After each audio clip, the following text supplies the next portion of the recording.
कहानी की शुरुआत एक लड़के से होती है जिसका नाम हिबिकी है, जो एक सुनसान घाटी के बीच अपनी जान बचाने के लिए भाग रहा है। उसके पीछे एक अजीब सा सींग वाला खरगोश पड़ा हुआ है। हिबिकी को रत्ती भर भी अंदाजा नहीं है कि वो इस मुसीबत में कैसे फंसा या वो चीज क्या है जो उसका पीछा कर रही है। सब कुछ उसके लिए बिल्कुल अचानक था। वो मन ही मन सोचता है कि ये किस तरीके का जीव है। तभी उसे एक हल्की और कोमल लड़की की आवाज सुनाई देती है जो उस क्रीचर को देखते ही बताती है कि ये एक लेवल 1 का हॉर्न रैबिट है। हिबिकी को नहीं पता ये आवाज किसकी है, पर डर के मारे वो उससे इल्तिजा करता है कि वो उसे अकेला छोड़कर ना जाए। तभी वो खरगोश एक लंबी छलांग लगाकर हिबिकी पर हमला करता है, मगर हिबिकी सही वक्त पर खुद को बचाते हुए साइड में हट जाता है और गलती से उस खरगोश के ऊपर ही जा गिरता है, जिससे दबकर वो खिलाड़ी खत्म हो जाता है। दूसरी तरफ घने जंगल के बीच एक एल्फ लड़की पेड़ों से होते हुए अपना रास्ता बना रही है। एक अनजान मर्दाना आवाज उसे गाइड कर रही है और उसे लगातार पूरब की तरफ बढ़ते रहने को कहती है, क्योंकि वहां उसका कोई बहुत ही कीमती इंतजार कर रहा है। वहीं हिबिकी अब राहत की सांस लेता है कि वो उस खतरे से बच गया, मगर उसके दिमाग में अभी भी सवालों का बवंडर है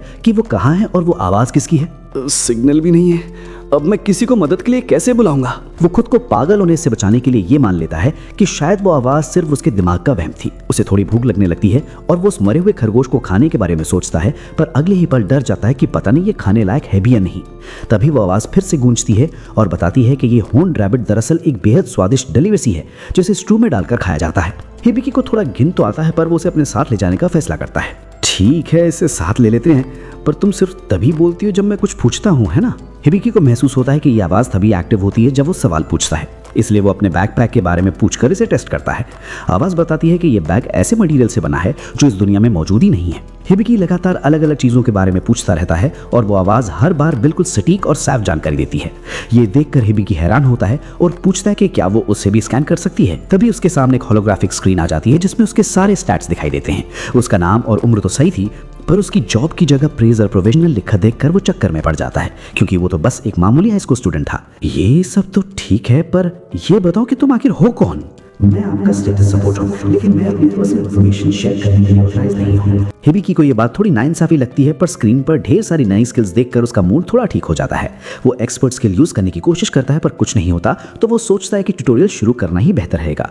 तभी वो आवाज कहती है कि ट्यूटोरियल तो पहले से ही चल रहा है, जिसे सुनकर हिबिकी का दिमाग चकरा जाता है। वो आगे बढ़ता है और वर्ल्ड मैप स्किल इस्तेमाल करता है, जिससे एक बड़ा सा नक्शा सामने आ जाता है, पर ध्यान से देखने पर उसे समझ आता है कि ये मैप नहीं बल्कि सिर्फ वही रास्ता दिखा रहा है जहां वो अब तक चला था।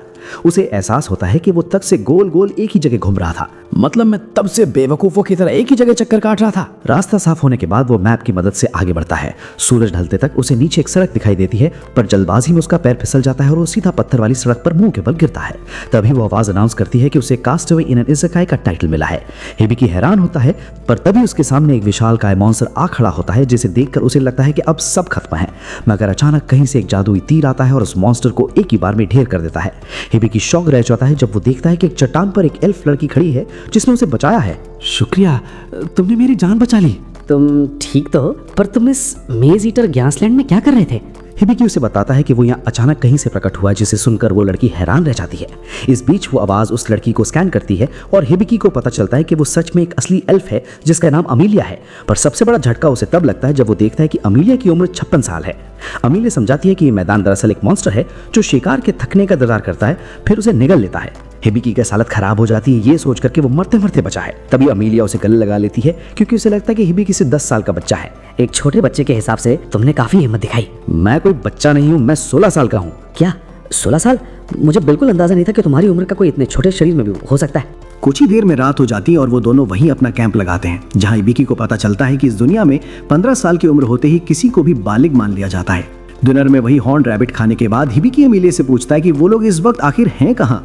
ये सवाल सुनते ही अमीलिया के मुंह की चाय सीधा हिबिकी के चेहरे पर निकल जाती है। वो माफी मांगते हुए उसका चेहरा साफ करती है और बताती है कि ये हब्राइया का साम्राज्य है। हिबिकी कहता है कि उसे ये इसलिए नहीं पता क्योंकि वो जापान से आया है, पर अमीलिया ने कभी इस जगह का नाम तक नहीं सुना था, जिससे हिबिकी को यकीन हो जाता है कि ये सच में कोई दूसरी ही दुनिया है। अमीलिया को लगता है कि शायद वो अपने घर से दूर अकेला महसूस कर रहा है, इसलिए वो उसे तसल्ली देती है कि कल वो उसे शहर ले जाएगी।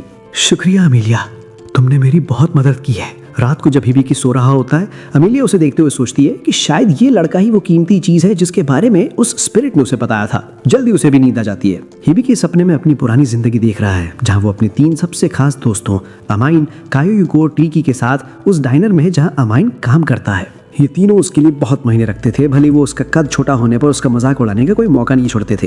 फिर सपना बदलकर उस पल पर पहुंचता है जब वो उस दुनिया में आया। गर्मियों की छुट्टियों से पहले स्कूल का आखिरी दिन था। वो क्लास में जा ही रहा था कि अचानक एक तेज रोशनी उससे टकराई और अगले ही पल वो यहाँ था। सब मेरे लिए बहुत परेशान हो रहे होंगे, पता नहीं वो लोग कहाँ होंगे। जब वो आसमान की तरफ देखता है तो उसे हरे रंग की कुछ चमकती हुई आकृतियां फ्लोटिंग दिखती हैं। वो आवाज उसे बताती है कि ये एक प्रोटेक्टिव बैरियर है जो अमीलिया ने उनकी हिफाजत के लिए लगाया है। हिबिकी अब ये मान लेता है कि मैजिक सच में होता है। वो अपने अप्रेजर प्रोविजनल जॉब के बारे में पूछता है तो आवाज बताती है कि ये उसे भगवान ने दिया है और इसका रैरिटी रैंक बी है। इससे वो किसी के भी स्किल्स और ट्रेड्स को पहचान सकता है, लेकिन इसमें लड़ने की कोई काबिलियत नहीं है, इसीलिए इसे नॉन कॉम्बैट जॉब कहा गया है। अगली सुबह अमीलिया और हिबिकी लेल नाम के सबसे करीब शहर की तरफ निकल पड़ते हैं। अमीलिया बताती है कि वहां पहुंचने में 1.5 दिन लगेगा। रास्ते में मॉन्स्टर्स मिल सकते हैं, पर डरना मत, जब तक मैं हूं तुम सुरक्षित हो।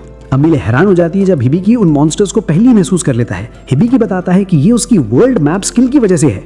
ये सुनकर अमीलिया के होश उड़ जाते हैं क्योंकि वर्ल्ड मैप एक AAA रैंक की बेहद रेयर स्किल है। लेकिन जब हिबिकी अपने अप्रेजर प्रोविजनल जॉब का जिक्र करता है तो अमीलिया इसे एक मजाक की तरह लेती है और बिल्कुल इंप्रेस नहीं होती। हिबिकी को समझ नहीं आता कि मैप इतना बड़ा डील क्यों है, जबकि वो सिर्फ रास्ता और मॉन्स्टर्स ही तो दिखाता है। अमीलिया दंग रह जाती है कि हिबिकी को इसकी अहमियत का अंदाजा ही नहीं है। तभी मैप में क्रिस्टल हॉर्न रैबिट का सिग्नल मिलता है। 200 गोल्ड कॉइन्स की कीमत सुनते ही अमीलिया की आंखों में चमक आ जाती है। चलो हिबिकी, जल्दी से मुझे उसकी तरफ लेके चलो, उसे हाथ से नहीं जाने देना। वो दोनों दूर से उस रैबिट का पीछा करते हैं और अमीलिया मैजिक से उनकी आहट और खुशबू को छुपा देती है। ये देखकर हिबिकी दंग रह जाता है। अमीलिया कहती है कि असली कमाल तो हिबिकी का है और कोई भी एडवेंचरर्स की टीम उसे अपने साथ रखना चाहेगी क्योंकि वो पीछे रह के सपोर्ट दे सकता है। अमीलिया मनी मन उसके साथ पार्टी मनाना चाहती है, पर वो डेस्परेट नहीं दिखना चाहती, इसलिए वो सोचती है कि वो अपनी तीरंदाजी का जलवा दिखाकर हिबिकी को इम्प्रेस करेगी। जब वो अपना धनुष उठाती है तो हिबिकी देखता है कि वहाँ कोई तीर नहीं है। अमीलिया समझाती है कि वो एक स्पिरिट आर्चर है जो हवा से तीर बना सकती है। वो एक तीर छोड़ती है पर वो रैबिट आखिरी पल में बच निकलता है। नहीं, उसके पास एस्केप स्किल है, अब उसे पकड़ना नामुमकिन है। एक रास्ता है, जब वो अटैक करेगा तब वो स्किल यूज नहीं कर पाएगा। मैं उसे अपनी तरफ खींचूंगा। अमीलिया को यह प्लान थोड़ा रिस्की लगता है, पर हिबिकी बताता है कि अप्रेजल से उसे पता चला है कि वो रैबिट ज्यादा समझदार नहीं है। हिबिकी पत्थर की दीवारें खड़ी कर देता है जिससे रैबिट का रास्ता ब्लॉक हो जाता है और वो सीधा हिबिकी पे झपट्टा मारता है। सही मौके पर अमीलिया अपना निशाना लगाती है और उसे एक बार में ढेर कर देती है। अमीलिया हैरान है कि ये काम कर गया, भले ही उसका मतलब ये था कि रैबिट हिबिकी को बिल्कुल कमजोर समझ रहा था। तभी वो आवाज हिबिकी को बताती है कि उसके स्किल्स लेवल अप हो गए हैं। अमीलिया समझाती है कि भले ही उसने मारा हो, पर हिबिकी ने पूरे वक्त अप्रेजल यूज किया और खुद को खतरे में डाला, इसीलिए वो इस लेवल अप का हकदार है। वहीं ऊपर स्वर्ग में वो भगवान जिसने हिबिकी को यहाँ भेजा है वो उसकी प्रोग्रेस देखकर खुश है, पर खुद को याद दिलाता है कि ये तो बस ट्यूटोरियल है और हिबिकी का सफर अभी बहुत लंबा है। सीन बदलता है एक एडवेंचर गिल्ड में जहाँ पर आइफल नाम की एक लड़की अपना रजिस्ट्रेशन पूरा करती है। जब रिसेप्शनिस्ट उसे जॉब बोर्ड की तरफ इशारा करती है तो आइफल कहती है कि उसके पास पहले से ही अपना एक मकसद है। एक लंबे सफर के बाद हिबिकी और अमीलिया आखिरकार आरवेल शहर पहुंच जाते हैं। शहर में कदम रखते ही हिबिकी वहां की खूबसूरती देखकर दंग रह जाता है और बड़े ही हैरत से अपने आसपास की चीजों को निहारने लगता है। हिबिकी को ऐसे खोया हुआ देखकर अमीलिया तुरंत उस पर एक क्लोक डाल देती है ताकि वो लोगों की नजरों में ना आए। साथ ही वो उसे तसल्ली देते हुए कहती है कि हॉर्न बेचकर जो पैसे मिलेंगे उससे वो नए कपड़े और ढंग के कॉम्बैट इक्विपमेंट्स खरीद पाएंगे। वैसे एक गोल्ड कॉइन की असली कीमत क्या होती है? जब अमीलिया उसे गोल्ड कॉइन की वैल्यू बताती है तो हिबिकी के होश उड़ जाते हैं। असिस्टेंट उसे बताता है कि एक गोल्ड कॉइन तकरीबन 10,000 येन के बराबर है। तब जाकर हिबिकी को समझ आता है कि अमीलिया पहले इतना अजीब रिएक्ट क्यों कर रही थी। तभी अमीलिया उसके चेहरे को टच करती है और उसे वार्न करती है कि वो ऐसी बातें ना करे जिससे उसकी ना समझनी बाहर आए। तुम्हें थोड़ा संभल कर रहना होगा क्योंकि गलत लोग तुम्हारी इस मासूमियत का फायदा उठा सकते हैं। हिबिकी को एहसास होता है कि अमीलिया को वाकई ऐसे हालात का काफी तजुर्बा है। इसके बाद दोनों सीधा एडवेंचरर्स गिल्ड की तरफ निकल पड़ते हैं। गिल्ड के अंदर जाते ही सबकी नजरें उन पर टिक जाती हैं। कुछ एडवेंचरर्स ये देखकर हैरान होते हैं कि अमीलिया ने किसी के साथ पार्टी बनाई है, पर वो हिबिकी को उसकी कम उम्र की वजह से हल्का समझने लगते हैं। अमीलिया तुरंत हिबिकी का पक्ष लेती है और साफ कह देती है कि भले ही वो छोटा दिखता हो पर वो एक अडल्ट है। तो क्या ये लड़का कोई नया बिगनर है? हाँ, ये भी शुरुआत कर रहा है। वो ग्रुप उन्हें गुड लक कहकर वहां से निकल जाता है। अमीलिया बताती है कि वो लोग शहर के मशहूर सिल्वर ग्रुप के मेंबर्स हैं। बिना वक्त जाया किए अमीलिया हिबिकी को रिसेप्शन पर ले जाती है जहां उन्हें ज्वेल मिलती है। अमीलिया सीधा एक प्राइवेट रूम की मांग करती है ताकि वो आइटम की डील कर सके। उसकी बातों से साफ छल लग रहा था कि वो इस डील को लेकर काफी एक्साइटेड है। सीन शिफ्ट होता है एक ऑफिस में जहां उनकी मुलाकात एक बेहद ताकतवर और मस्कुलर इंसान से होती है जो गिल्ड का मास्टर बैल्स डियर है। क्या मैं आपके मसल्स को टच कर सकता हूँ? मैं कितनी भी ट्रेनिंग कर लूं मेरी बॉडी ऐसी बनती नहीं। हा हा हा, क्यों नहीं? देखो, मेरा ट्रेनिंग रूटीन फॉलो करोगे तो तुम भी ऐसे ही बनते होगे। थोड़ी देर बाद जुएल फॉर्मल तरीके से अपना इंट्रोड्यूस देती है और बताती है कि वो गिल्ड की असिस्टेंट इंस्ट्रक्टर भी है।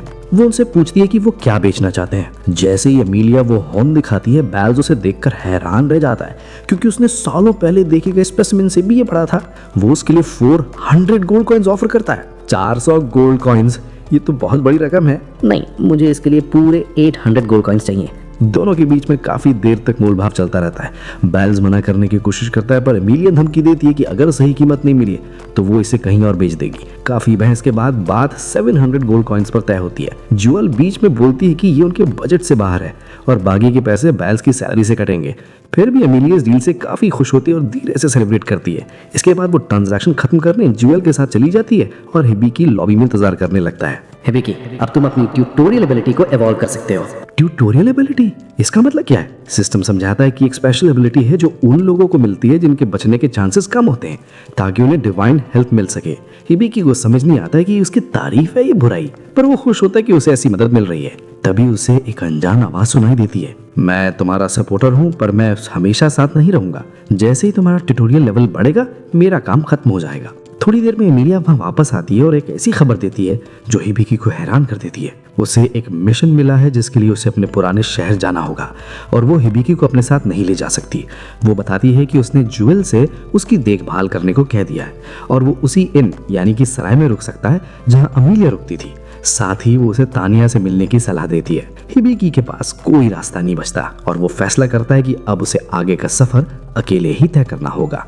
हिबिकी को जब पता चलता है कि यहाँ नॉन कॉम्बैटेंट्स जो लड़ाई नहीं करते उनके लिए भी मिशंस अवेलेबल हैं, तो वो काफी एक्साइटेड हो जाता है। हिबिकी को इस बात का भी एहसास है कि अमीलिया ने अब तक उसके लिए बहुत कुछ किया है और वो अब उस पर बोझ नहीं बनना चाहता। जब उनके अलग होने का वक्त आता है तो अमीलिया उसे बताती है कि वो उसी इन सराय में रुक सकता है जहाँ वो रुकती थी और उसके हाथ में एक नक्शा थमा लेती है। अमीलिया, ये क्लोक वापस ले लो, अब मुझे इसकी जरूरत नहीं। नहीं, इसे अपने पास ही रखो। इसे मेरी तरफ से एक पार्टिंग गिफ्ट समझो। पर मुझे लगता है तुम्हें इसकी ज्यादा जरूरत है। तुम्हारे शर्ट का बटन टूट गया है। ये सुनते ही अमीलिया शर्म से लाल हो जाती है और तुरंत वहाँ से भाग निकलती है। भागते वक्त वो सीधा आइवल से टकराती है और उससे माफी मांगती है। पास ही खड़ा एक नाइट पूछता है कि वो इतनी जल्दी में क्यों है, तो अमीलिया बताती है कि उसे तुरंत अपने घर वापस जाना है। अमीलिया आइवल को उठने में मदद करती है और आइवल पूछती है कि क्या उसका गांव L1 country kingdom of fair है। अमीलिया के हाँ कहते ही आइवल हैरान रह जाती है क्योंकि वो भी वहीं जा रही थी। दूसरी तरफ अमीलिया के जाने के बाद हिबिकी अपना ज्यादा वक्त सोने में निकाल देता है। वो अपना फोन उठाता है पर उसकी बैटरी पूरी तरह खत्म हो चुकी थी। उसे अब तक अपनी पुरानी दुनिया में लौटने का कोई रास्ता नहीं मिला था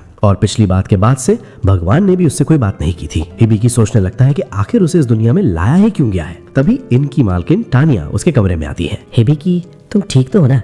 तुम ना ब्रेकफास्ट पे आए ना लंच पे, मैं काफी फिक्र कर रही थी। मैं ठीक हूँ टानिया, बस थोड़ा थक गया था। टानिया उसे बताती है कि डिनर तैयार होने वाला है और हिबिकी नीचे आने का वादा करता है। उसके जाने के बाद हिबिकी पर दबाव बढ़ने लगता है क्योंकि उसके पास सिर्फ हॉर्न बेचने वाले पैसे बचे थे, जिसका मतलब ये था कि उसे जल्द ही काम ढूंढना होगा। वो अपना स्टेटस चेक करता है पर नंबर्स बिल्कुल अच्छे नहीं थे, इसीलिए सिस्टम उसे अकेले लड़ने से मना करता है। पर सिस्टम बताती है कि उसके पास कॉन्ट्रैक्ट और मेडिकल जैसी स्किल्स हैं। हिबिकी को मेडिकल बुक दिलचस्प लगती है। सिस्टम समझाता है कि वो सिर्फ पढ़कर सारा ज्ञान हासिल कर सकता है, पर शर्त यह है कि उसे हर एक पेज पढ़ना होगा और एक बार शुरू किया तो वो बीच में नहीं रुक सकता। हिबिकी शुरुआत में थोड़ा हिचकिचाता है पर फिर राजी हो जाता है। जैसे ही वो पढ़ना शुरू करता है, मेडिकल ज्ञान का एक सैलाब उसके दिमाग में भरने लगता है जो उसे पूरी तरह हैरान कर देता है। वहीं दूसरी तरफ आइवल और अमीलिया एल्वन कंट्री की तरफ बढ़ रही होती हैं। अमीलिया बार बार हिबिकी के बारे में ही सोच रही थी और फिक्र कर रही थी। आइवल को लगता है कि शायद अमीलिया उससे प्यार करने लगी है, पर अमीलिया तुरंत मना कर देती है। क्या बोल रही हो? मैं भी तो उससे मिली हूँ और वो मुझसे 40 साल छोटा है। तभी आगे से एक मेड अमीलिया को पुकारती है। अमीलिया उसे देखते ही दौड़कर गले लगा लेती है और बताती है कि ये उनकी चीफ मेड स्टालिया है। आइवल एक्साइटेड होकर अमीलिया से पार्टी बनाने की रिक्वेस्ट करती है, जिसे सुनकर अमीलिया खुश हो जाती है क्योंकि ये उसकी पहली पार्टी रिक्वेस्ट थी। पर स्टालिया का चेहरा उतरा हुआ था। कुछ दिन बाद हिबिकी आखिरकार मेडिकल बुक का सारा ज्ञान जज्ब कर लेता है। वो काफी थका हुआ था पर उसे शॉपिंग पर जाना था, इसलिए वो एक आर्मरी से आर्मर खरीदता है। ज्ञान हासिल करना इतना मुश्किल होगा मैंने सोचा नहीं था।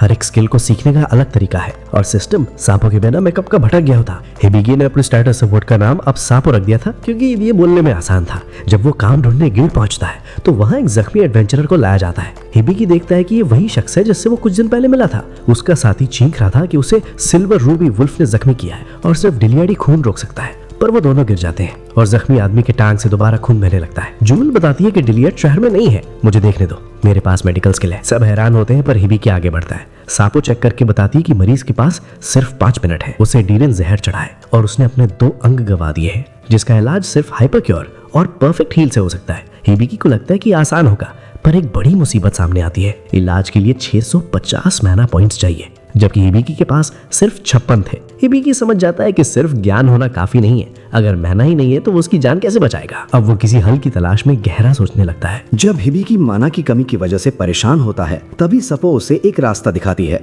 वो सजेस्ट करती है कि हिबिकी अपनी कॉन्ट्रैक्ट स्किल का इस्तेमाल करे, जिसके जरिए वहां मौजूद लोग एक अग्रीमेंट में शामिल होकर अपने माना पॉइंट्स सीधा हिबिकी को ट्रांसफर कर सकते हैं। बिना एक पल गवाए वहां खड़े सभी लोग इस कॉन्ट्रैक्ट के लिए राजी हो जाते हैं और अपना माना हिबिकी की तरफ भेजना शुरू कर देते हैं। जैसे ही हिबिकी के पास काफी माना जमा होता है, वो सबसे पहले हाइपर क्योर का इस्तेमाल करता है ताकि उस आदमी के शरीर से जहर पूरी तरह बाहर निकल जाए। इसके तुरंत बाद वो परफेक्ट हील करता है, जिससे एक चमकती हुई नीली रोशनी की किरण निकलने लगती है। जब ये सब खत्म होता है तो वो एडवेंचरर वहां लेटा होता है और उसके दोनों कटे हुए अंग पूरी तरह वापस आ चुके होते हैं। हिबिकी को सुकून मिलता है कि उसने ये कर दिखाया, पर थकान की वजह से वो वहीं ढेर हो जाता है। हिबिकी, ये तुम्हारी कैसी बेवकूफ़ी है। इस तरह दूसरों के लिए अपनी जान खतरे में डालना, वो भी तब जब कोई फायदा या मकसद ना हो, ये ठीक नहीं है। अपने सपने में वो अपनी पुरानी दोस्त अमीन को देखता है, जो उसे समझा रही होती है कि हमेशा कोई उसे बचाने नहीं आएगा, इसीलिए उसे ज्यादा सावधान रहना चाहिए। हिबिकी अचानक झटके से नींद से जागता है और सबो उसे अनाउंस करके बताती है कि उसके लेवल्स और स्किल्स कितनी ज्यादा बढ़ गई हैं। तभी जोएल उसके पास आती है और उस जख्मी आदमी की जान बचाने के लिए उसका शुक्रिया अदा करती है। साथ ही ये राज खुलती है कि वो आदमी जेड उसका छोटा भाई है। जेड तुम्हारा भाई है? पर वो तो एक इंसान है और तुम। हमारी माँ अलग अलग हैं, बस इतनी सी बात है। मगर तुम मेरा शुक्रिया इनकार मत करो हिबिकी। नहीं जुएल, ये सब मेरी वजह से नहीं हुआ। अगर वहाँ मौजूद लोगों ने मुझे अपना माना ना दिया होता तो मैं कुछ नहीं कर पाता। जुएल मानती है कि सबने मदद की, पर वो ये भी साफ कर देती है कि अगर हिबिकी वहाँ ना होता तो जेड की मौत पक्की थी। इसके बाद जुएल बताती है कि उसने इस पूरी घटना पर गैग ऑर्डर यानी कि खामोशी का हुक्म लगा दिया है, क्योंकि एक साथ हाइपर क्योर और परफेक्ट हील का इस्तेमाल करना ऐसी बात है जो पहले कभी सुनी नहीं गई।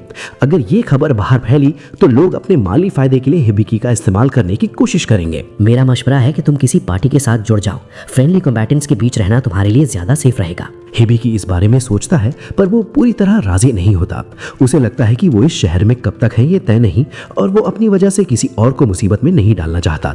उसे ये भी शक था कि एक नॉन कॉम्बैटेंट होने के नाते कोई पार्टी उसे क्यों रखेगी। तभी जोएल उसे एक और रास्ता दिखाती है और कहती है कि वो चाहे तो सिर्फ एक बॉडीगार्ड हायर कर सकता है। सीन शिफ्ट होता है एक जेल की सेल की तरफ, जहाँ एक वुल्फ मैन, एक भेड़िया इंसान, एक छोटी बच्ची के पास बैठा है।